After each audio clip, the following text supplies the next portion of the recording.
is 2:44 na umaga. Nandito po yung nagasugan. Sa loob is busy sila sa chismes. See guys, day 8 na ni Papang sa bahay. Ilang days na lang to go. Si Mother Earth, mabili rin ka chismis. 2:50 na umaga ngayon guys. Yung kinire-create ni Jonah na bulaklak. I-create niya na, ano yun? Ano ba yung tawag yun? Paper,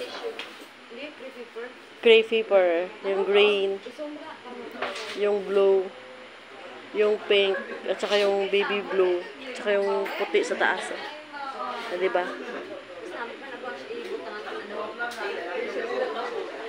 Kinreate ni Jonah. Tapos wala dito si Papa God.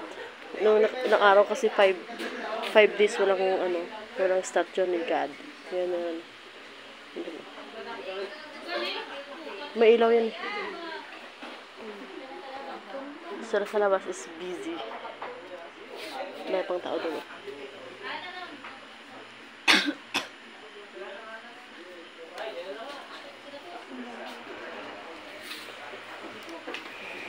So lang guys, update lang. Tapos yung living is sa October 14. 12 noon po yung schedule sa malaking simbahan sa Takurong Catholic Chapel, Sura. Ano ito?